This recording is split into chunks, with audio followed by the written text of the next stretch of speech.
सभी को सादर जय जिनेंद्र। अपना विषय चल रहा है चर्चा चैतन्य की और चर्चा क्रमांक हमारी चल रही है 7। आज जो विषय आने वाला है ज्ञान और ज्ञेय की एकता। ज्ञान और ज्ञेय की एकता माने कि प्रश्न किया है कि जानने वाला और जानने में आने वाला, क्या ये दो पर्याय हैं या एक ही पर्याय है? कोई जवाब देगा कि जानने वाला और जानने में आने वाला। मंजू दीदी आप बताओगे, जानने वाला और जानने में आने वाला, क्या ये दो पर्याय हैं या एक ही पर्याय है मंजू दीदी? आप म्यूट हो, अनम्यूट होके बात करो। हाँ जी। जानने वाला तो आप। अच्छा, और जानने में आने वाला ज्ञान है और आत्मा है। ज्ञान और आत्मा है, मतलब जानने वाला आत्मा है, सॉरी जानने वाला ज्ञान है और जानने में आने वाला आत्मा है। आप यही कह रहे हो? अच्छा, आपको इन दोनों में कोई भिन्नता भाषित होती है क्या? ज्ञान और आत्मा में आपने भिन्नता भाषित होती है क्या? जो कि ज्ञान ही पर्याय है ना? नहीं, आत्मा और ज्ञान में कोई भिन्नता भाषित होती है क्या? आपने कहा ना कि जानने वाला आत्मा और जानने में आने, सॉरी जानने वाला ज्ञान और जानने में आने वाला आत्मा, तो इन दोनों में कोई भिन्नता भाषित होती है क्या? ये दोनों अलग अलग द्रव्य हैं? नहीं। जहाँ ज्ञान की बात होती है, हाँ तो ये बोलो ना, जहाँ ज्ञान की बात होती है वहाँ पर आत्मा भी ग्रहण होता है, और जहाँ आत्मा की बात होती है वहाँ पर ज्ञान भी ग्रहण होता है। क्योंकि दोनों में कौन सा संबंध है? अवधेश बताओगे, ज्ञान और आत्मा में कौन सा संबंध है? तादात्म्य में संबंध है। नित्य नित्य नित्य तादात्म्य, नित्य तादात्म्य में संबंध है। और नित्य तादात्म्य संबंध कभी भी ना तो दो द्रव्यों में होता है और ना दो भिन्न गुणों में होता है। जो चीज जैसी है वैसी ही होती है, वैसा ही होता है। समझ में आया ना? तो जो ज्ञान और आत्मा में जब नित्य तादात्म्य संबंध है। आवाज कम आ रही। मेरी आवाज कम आ रही है? एक सेकेंड रुको जरा।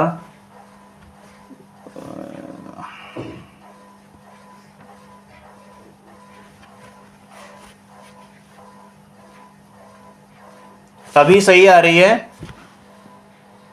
जी हाँ। हाँ, मैंने ये बोला कि नित्य तादात्म्य संबंध ना तो दो भिन्न द्रव्यों में होता है और ना ही दो गुणों में होता है।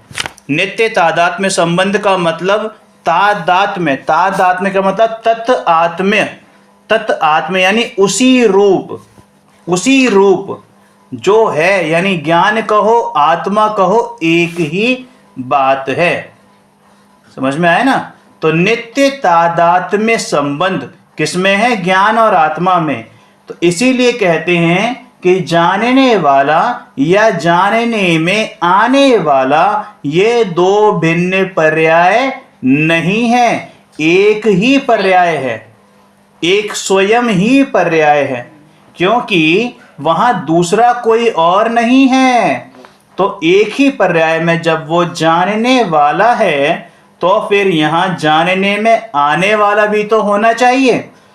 तो जानने वाला कोई दूसरा नहीं और जानने में आने वाला भी कोई दूसरा नहीं, इसलिए दूसरी पर्याय का तो वहां पर प्रवेश वर्जित है। नहीं, दूसरी पर्याय का तो वहां पर प्रवेश वर्जित है। तो दूसरे पदार्थ की बात तो बहुत दूर है। समझ में आया? तो देखो, जी हाँ। दूसरी पर्याय भी वहां नहीं आ सकती, इसलिए वो पर्याय ही जानने वाली है। ज्ञान की वो पर्याय ही जानने वाली है और वही जानने में आने वाली है। समझ में आया ना? और देखो कितनी सूक्ष्म बात कही है कि ये पर्याय जो जानने में आने वाली है और जो पर्याय जानने वाली है दोनों एक ही हैं, लेकिन फिर भी इसको विकल्प की कोटि में डाल दिया गया है।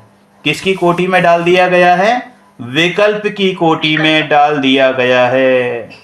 आचार्य भगवंत तो यहां तक कहते हैं कि इस क्लिष्ट कल्पना से भी क्या साध्य है, मात्र एकमात्र मैं। बोलो। विकल्प माने हाँ भेद हो गए ना। देखो, जानने वाला मैं, जानने में आने वाला मैं, जब हमने ये बात कही तो यहाँ द्वैतपना खड़ा हो गया।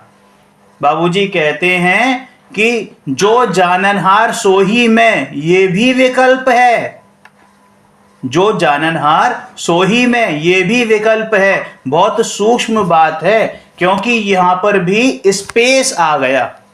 जो जाननहार या जो जानने वाला, वो ही मैं। तो वाला आ गया ना, वाला जाने वाला और मैं, ये दोनों भिन्न भिन्न हो गए। यहां पर स्पेस आ गया। यहां पर हवा मात्र के लिए भी स्पेस नहीं है।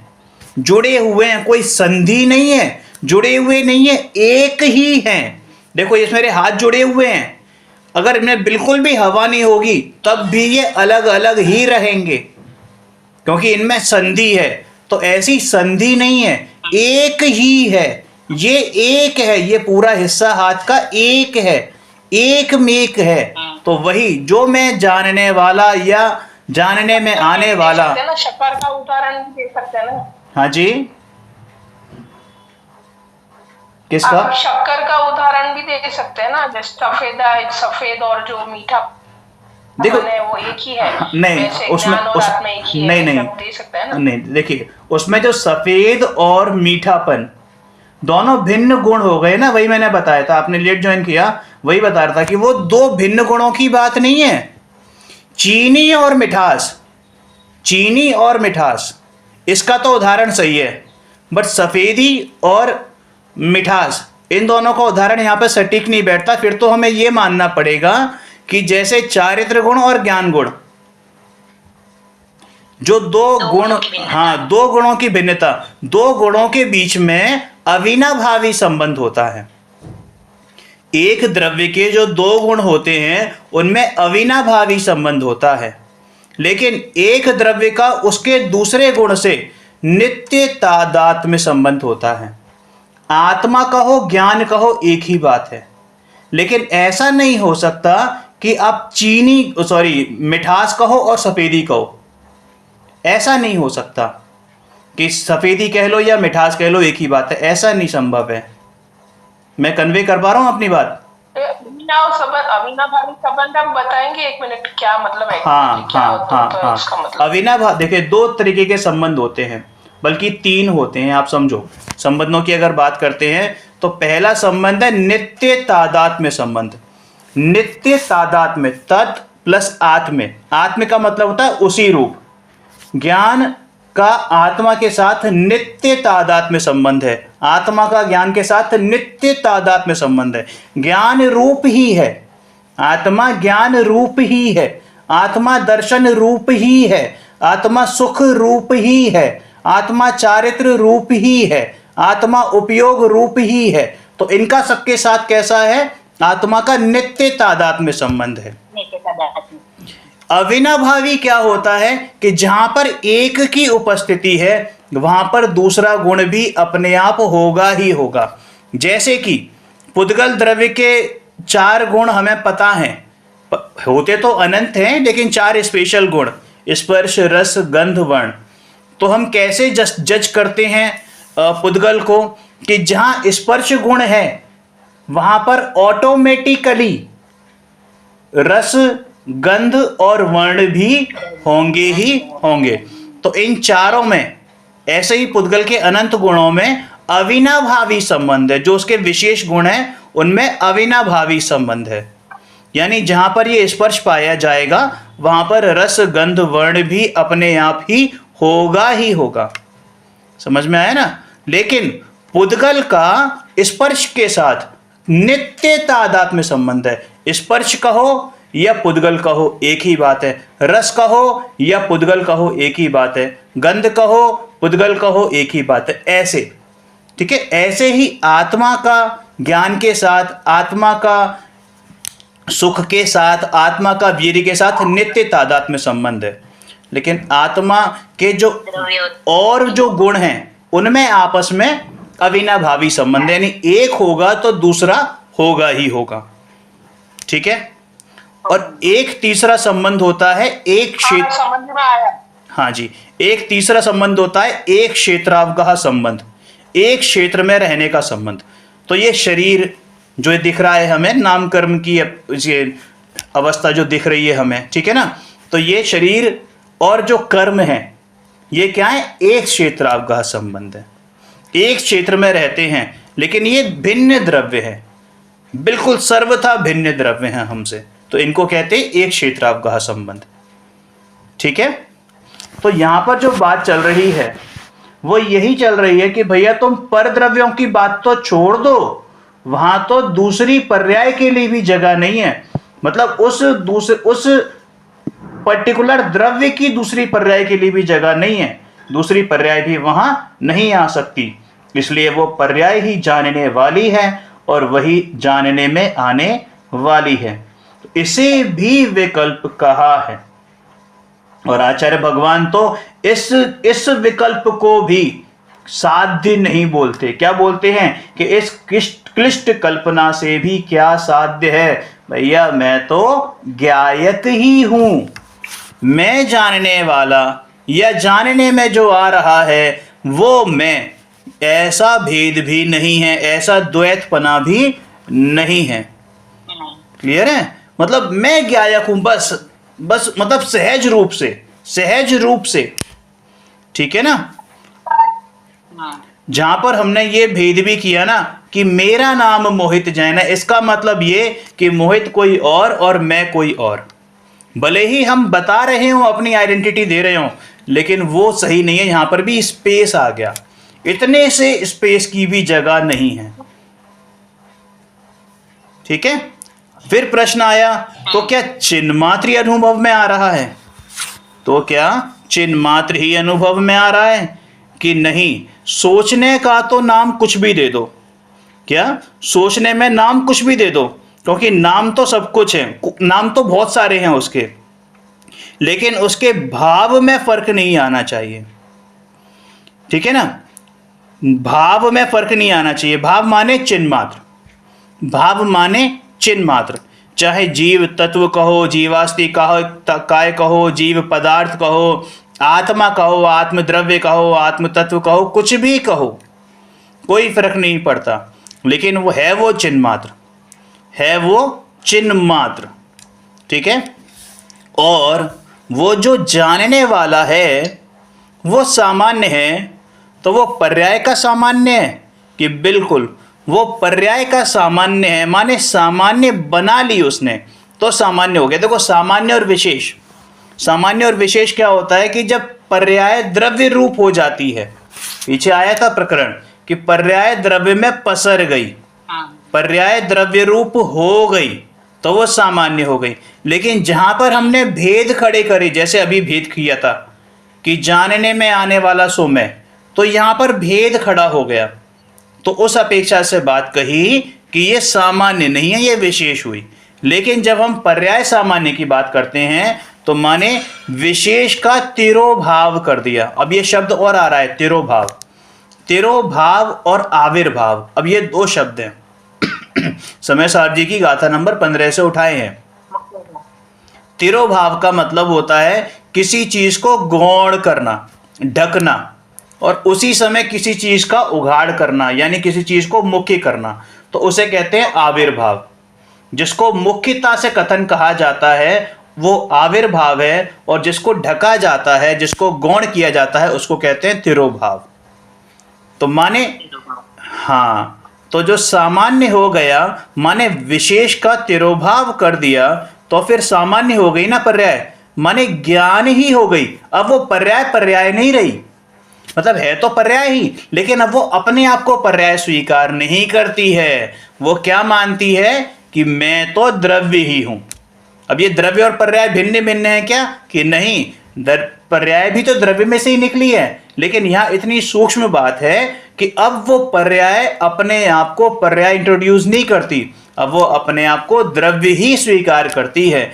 जैसे उस समय उदाहरण भी आया था कि सीता जी ने रामचंद्र जी को वरण किया, तो अब उनका पूरा गोत्र, पूरा परिवार, पूरा खानदान सारा शिफ्ट हो गया। सारा शिफ्ट हो गया मतलब ऐसा नहीं कि वो जहां की वो रहने वाली थी, जनक उठ के वहां अयोध्या में आने रहने लग गए, मतलब कि अब वो उनके नाम के आगे रामचंद्र जी के परिवार का नाम जुड़ेगा।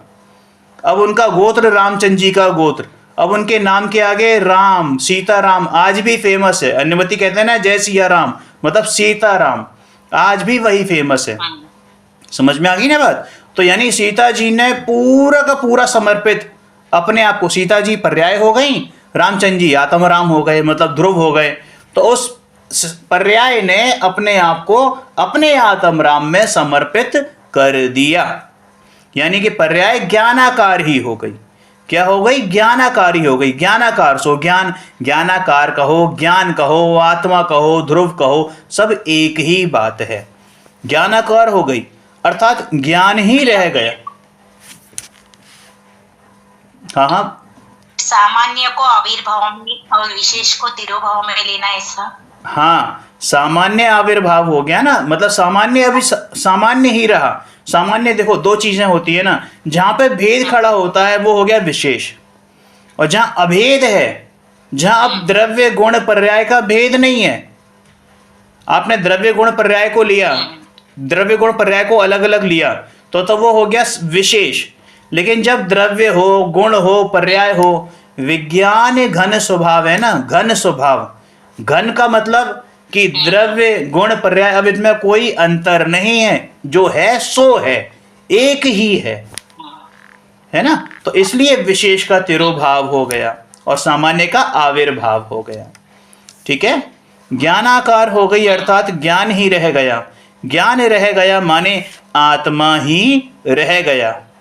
अब ये अंश में नहीं अटकता है। अंश में नहीं अटकता है माने क्या? कि अब ये पर्याय दृष्टि नहीं होता, अब ये गुण की तरफ नहीं देखता, अब ये प्रदेशों की तरफ नहीं देखता, अब ये मात्र एक ध्रुव, एक द्रव्य स्वभाव की तरफ देखता है, मात्र एक ध्रुव की तरफ देखता है। और इसकी तो तूफानी चाल है। देखो इनकी कविता वाली भाषा है ना, तो कैसे बोलते हैं, इनकी तो तूफानी चाल है।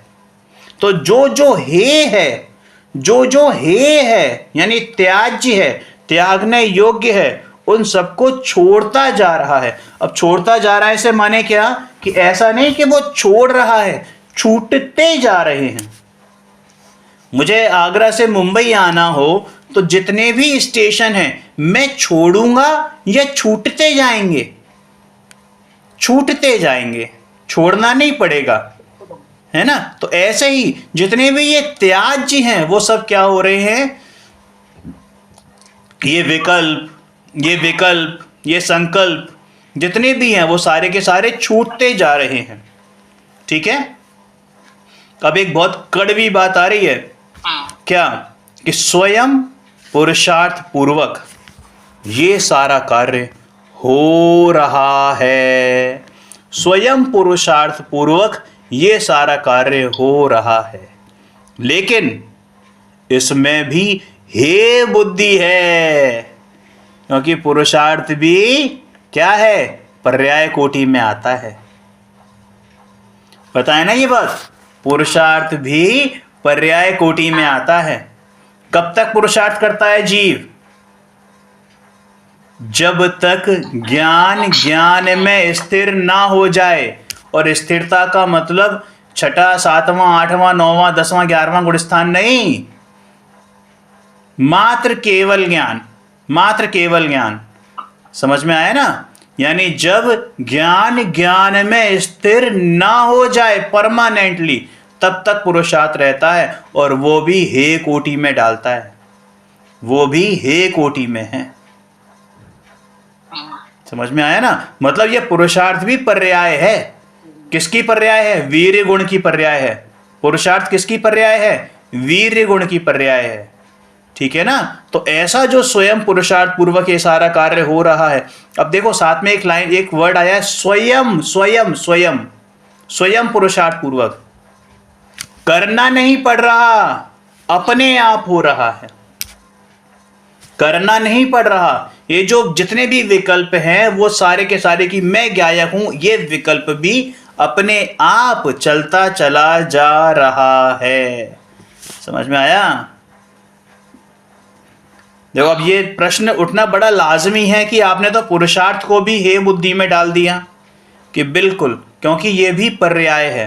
देखो बाबूजी की एक बहुत खासियत है कि वो पर्याय के मामले में बड़े ही क्या कहना चाहिए निष्ठुर दिखाई देते हैं, बहुत निष्ठुर हैं इस मामले में। लेकिन उनके एंगल से वो कहाँ बैठकर बात कर रहे हैं, अगर हमने उसको नहीं समझा तो हम गलत अर्थ ले लेंगे। हम ये समझेंगे कि द्रव्य में पर्याय होती ही नहीं है। उन्होंने द्रव्य में पर्याय होती ही नहीं है कभी ये नहीं कहा, लेकिन उन्होंने हमेशा इस बात का निषेध किया कि आप पर्याय की तरफ दृष्टि करोगे तो कभी भी द्रव्य के दर्शन नहीं होंगे। समझ में आया ना? उन्होंने हमेशा इस बात का निषेध किया कि आपको पर्याय से छुड़ाने के लिए पर्याय का निषेध किया उन्होंने, पर्याय दृष्टि छुड़ाने के लिए। ऐसा नहीं कि पर्याय ही हट गई, वो हमेशा ये बोलेंगे यही कि पर्याय नहीं है, पर्याय नहीं है। लेकिन उनकी वो पर्याय नहीं है का मतलब सिर्फ ये है कि आपकी दृष्टि पर्याय से हटे, आपकी दृष्टि मोक्ष से हटे, आपकी दृष्टि उस केवल ज्ञान से हटे, आपकी दृष्टि सम्यक दर्शन प्रकट करने के लोभ से हटे। समझ में आया ना? ये सम्यक दर्शन प्रकट करना है, ये लोभ, सम्यक चारित्र प्रकट करना है, ये लोभ, मोक्ष जाना है, ये लोभ, केवल ज्ञान प्रकट करना है, ये लोभ। इस तरफ से दृष्टि हटे और वो चाहते हैं तेरी दृष्टि जहां रहनी चाहिए वहीं रहे। समझ में आया ना? इसीलिए कहा कि ये पुरुषार्थ वाला जो कार्य है ना, ये अपने आप भले ही हो रहा हो लेकिन ये भी हे है। भैया केवल ज्ञान वाली जो अवस्था है, सिद्ध अवस्था वाली जो अवस्था है, सिद्ध पर्याय वाली जो अवस्था है, वो एक्चुअल में तो पुरुषार्थ का फल है। क्या है? पुरुषार्थ का फल है। समझ में आया ना? तो वो पुरुषार्थ का फल है, तो वो फल पाने के लिए तू पर्याय में क्यों अटक रहा है साहब? फल पाने के लिए पर्याय में क्यों अटक रहा है? जो चीज तेरे से जाने वाली है तो तू उसकी तरफ दृष्टि क्यों करेगा? दृष्टि तो तुझे उसकी तरफ करनी है जो सदा काल तेरे साथ रहने वाला है, अपरिणामी ध्रुव, ज्ञायक एक भाव, यानी एक ज्ञायक भाव, त्रिकाली त्रिकाली त्रिकाली, उस तरफ दृष्टि रहने वाली है, उस तरफ दृष्टि करने वाली है। समझ में आया ना? तो स्वयं पुरुषार्थ पूर्वक ये कार्य ध्येय की ओर जाने को हो रहा है, ध्येय की ओर जाने को हो रहा है।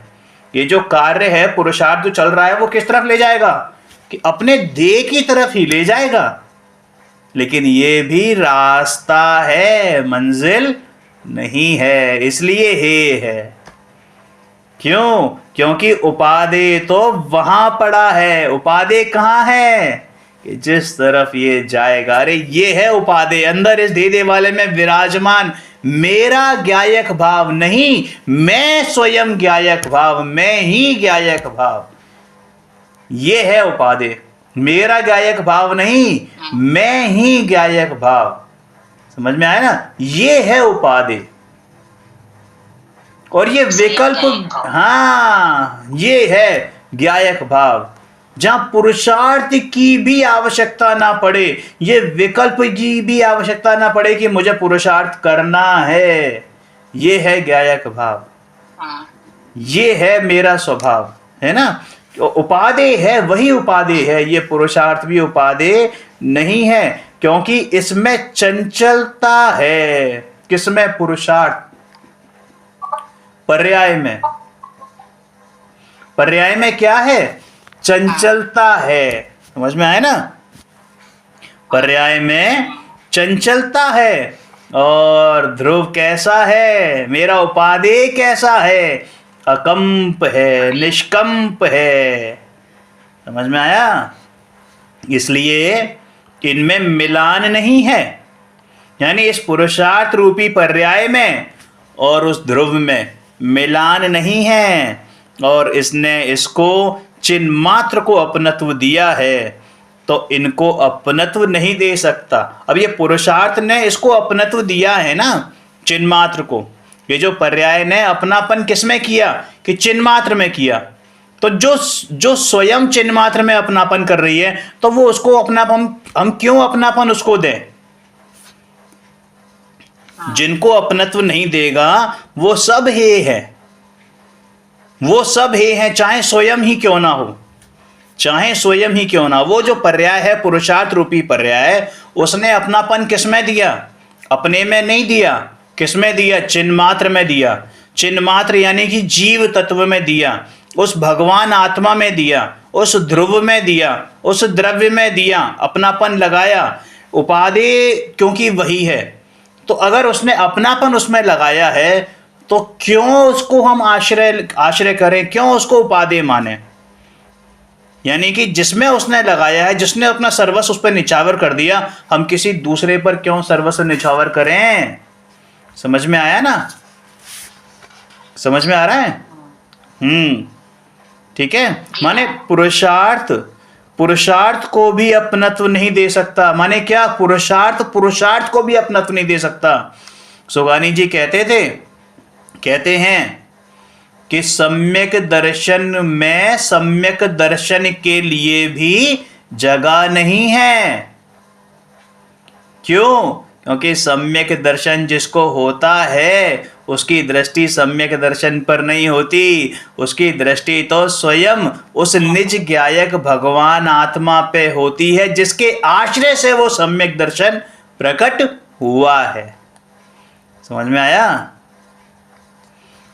अरे कह रहे हैं कि अपनत्व पर्याय मात्र में ही नहीं है, पर ये जो धारा है ना, ये धारा, उसमें भी हे उपादेय है, उसमें भी हे उपादेय है। ये जो धारा चल रही है ना, ये सारी की सारी हे धारा है।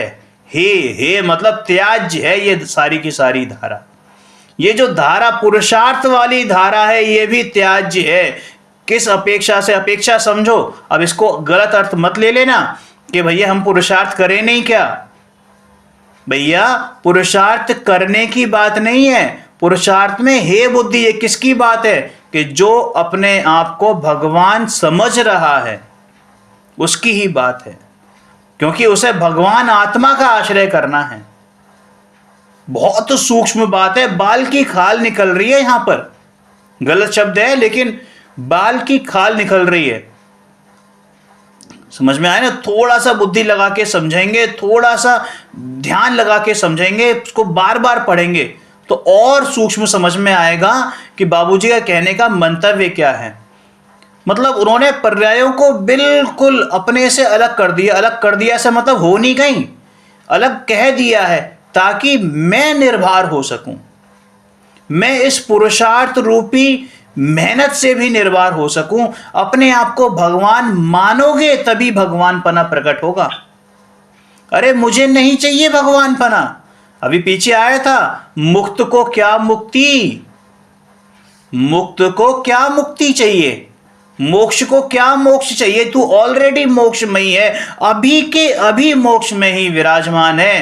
कहते हैं कि भैया ये तो ट्रांसफर करने वाली बात है, कहीं भी भेज दो।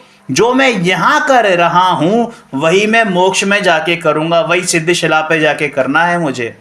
कहीं भी ट्रांसफर कर दो, मेरा कोई बिगड़ने वाला नहीं है। मैं नरक में भी पूरा था, मैं निगोद में भी पूरा था, मैं आज मनुष्य पर्याय में भी पूरा हूं, मैं स्वर्ग के देव बनूंगा तब भी पूरा होऊंगा, और मुझे जब मोक्ष होगा तब भी पूरा होऊंगा। मोक्ष हो तो हो, मुझे नहीं चाहिए, क्योंकि नहीं हो तो नहीं हो, मुझे नहीं चाहिए, मुझे नहीं चाहिए। क्यों? क्योंकि मैं तो अभी की अभी मोक्षमयी हूं। जब मेरे मुंह से ये शब्द निकलता है ना कि मुझे मोक्ष चाहिए, इसका मतलब मैंने अपने आप को क्या मान लिया? अपूर्ण मान लिया। क्या मान लिया? अपूर्ण, अधूरा मान लिया। और ये बहुत बड़ा अपराध है, पाप है। अपने आप को अधूरा मानना, अपने आप को अपूर्ण मानना, ये अपराध है। ये जो 84,04,000 गति रुल रही है ना, ये सिर्फ और सिर्फ अपने आप को अपूर्ण मानने के कारण रुल रही हैं, अपने आप को दुखी मानने के कारण हो रही हैं। इसको दीनता भी बोल सकते हैं। हाँ? स्वयं को अधूरा मानना माने दीनता भी बोल सकते हैं। दीनता ही तो है ये, और है क्या?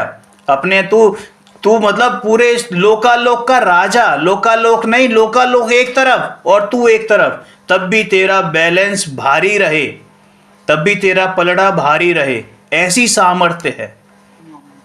कहते हैं अनादि से लेके अनंत काल तक जितनी 24 होंगी, जितने पंच परमेष्टि होंगे, सब एक तरफ और तेरा आत्मा एक तरफ, तो भी तेरा आत्मा भारी है। कितनी सामर्थ्य है, समझ में आया? तो ये अपनत्व पर्याय मात्र में नहीं है, पर ये जो धारा चल रही है ना, ये पुरुषार्थ रूपी धारा, इसमें भी हे उपादेय है, और ये जो धारा है ये सारी की सारी हे धारा है, सारी की सारी हे धारा है। ठीक है? अनुयोगों की अपेक्षा अपन कहें तो बात बड़ी हो जाती है। अनुयोगों की अपेक्षा अगर हम बात करते हैं ना, तो बात क्या आती है? 4 अनुयोग, प्रथमानुयोग, करणानुयोग, चरणानुयोग और द्रव्यानुयोग। ठीक है ना? देखो,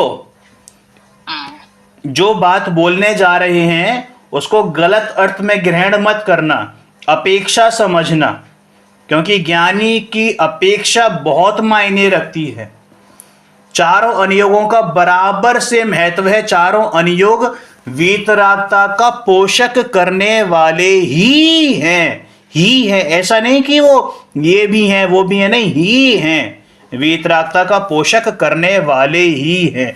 लेकिन जब हम चारों अनुयोगों को कंपेयर करते हैं, तुलना करते हैं, तो देखो क्या बात आती है कि 4 अनुयोगों की अपेक्षा 3 अनुयोग हे तत्व है, हे तत्व हैं। प्रथमानुयोग, मेरी अपनी बात नहीं आएगी। मेरी अपनी मतलब मैं आत्म तत्व, वो किसकी बात आई? जो हो गए। ठीक है? प्रथमानुयोग में। करणानुयोग में निमित्त प्रधान कथन होते हैं, सापेक्ष कर्म सापेक्ष कथन होते हैं, मैं कर्मों से जुदा हूं। ठीक है? चरणानुयोग में, अरे जब मुझे मोक्ष प्राप्त करना ही नहीं है, मैं इस मुनि अवस्था से भी भिन्न हूं, मैं इस सम्यक दर्शन रूपी अवस्था से भी भिन्न हूं, मैं इस अणुव्रत महाव्रत आदि व्रत नियम संयम से भी भिन्न हूं। समझ में आया ना? तो इस अपेक्षा से चरणानुयोग को भी इन्होंने हे कोटि में डाला है कि चारों अनुयोगों की अपेक्षा 3 अनुयोग हे तत्व हैं, और एक केवल द्रव्यानुयोग उपादेय है, भगवान की वाणी है, द्रव्यानुयोग का आत्मा है। अब इसको गलत सेंस में मत ले जाना, मैंने पहले ही डिस्क्लेमर दे दिया कि आप इस वीडियो या इस ऑडियो को सुनाएं। हाँ देश, कुछ कह रहे हो? नहीं।